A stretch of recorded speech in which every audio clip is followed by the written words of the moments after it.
Hello students, we have completed part 1 of the ashes that made trees bloom.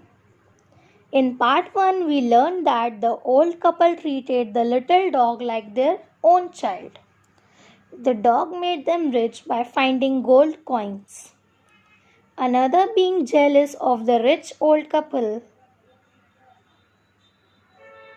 Another greedy couple took that dog and expected gold coins from him.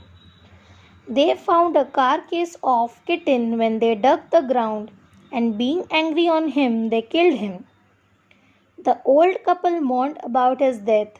Even after the little dog died, he again made them rich by suggesting him to make mortar for rice pastry and milk for bean sauce. Again, the greedy old couple burned their mill. Let's start part 2 of this chapter. Again after that, spirit of dog appeared on his dreams and was very angry that how the wicked couple burned the mill made from the pine tree. So the spirit suggested them to sprinkle ashes of the mill on the withered tree so that they can bloom again. The old man awoke and went at once to his wicked neighbor's house, where he found the miserable old pair sitting at the edge of the square fireplace in the middle of the floor, smoking and spinning. From time to time they warmed their hands and feet with the blaze from some bits of the mill, while behind them lay a pile of the broken pieces. The good old man humbly asked for the ashes, though the greedy couple turned up their noses at him and scolded him as he were a thief. Then they let him fill his bucket with the ashes. He came home, then he took his wife into the garden.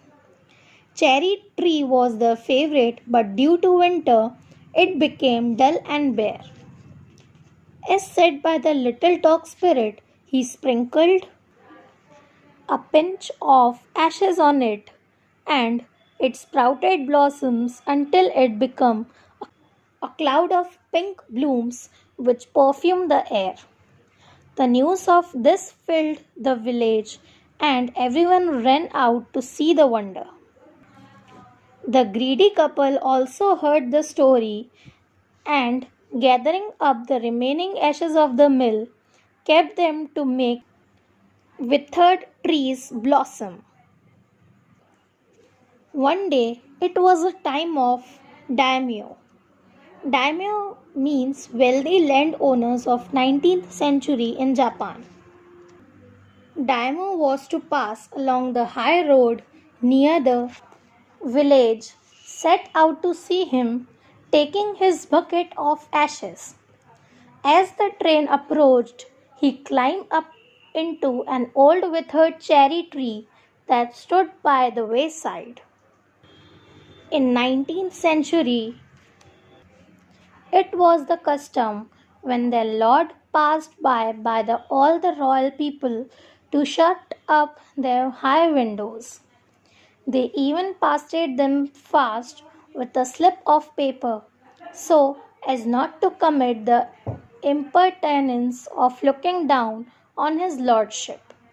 All the people along the road would fall upon their hands and knees and remain prostrate until the procession passed by.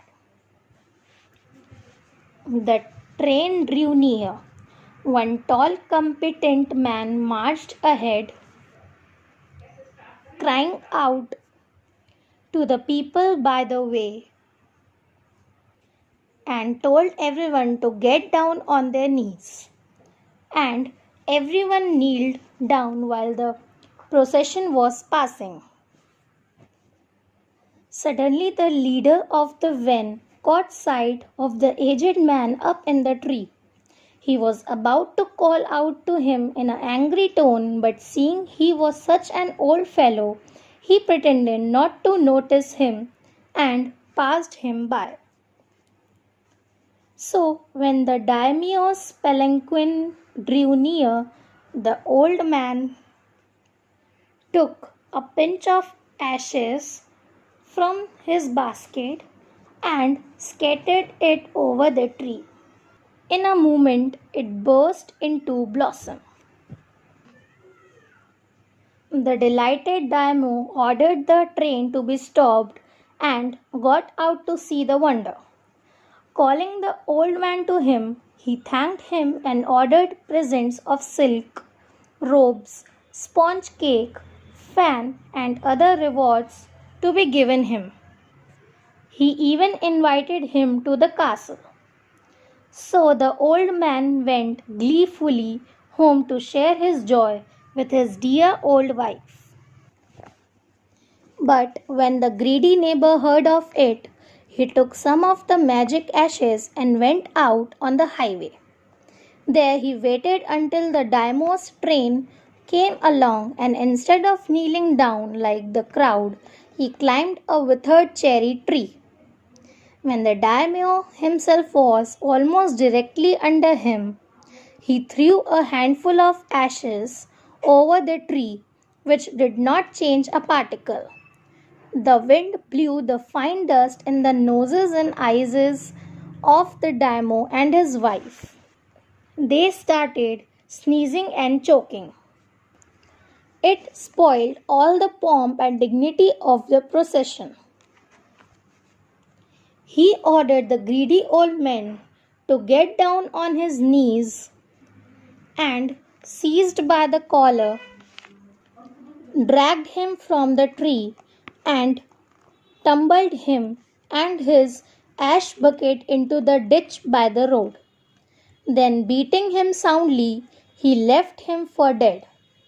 Thus, the wicked old man died in the mud, but the kind friend of the dog dwelt in peace and plenty, and both he and his wife lived to a green old age. Here your chapter gets over.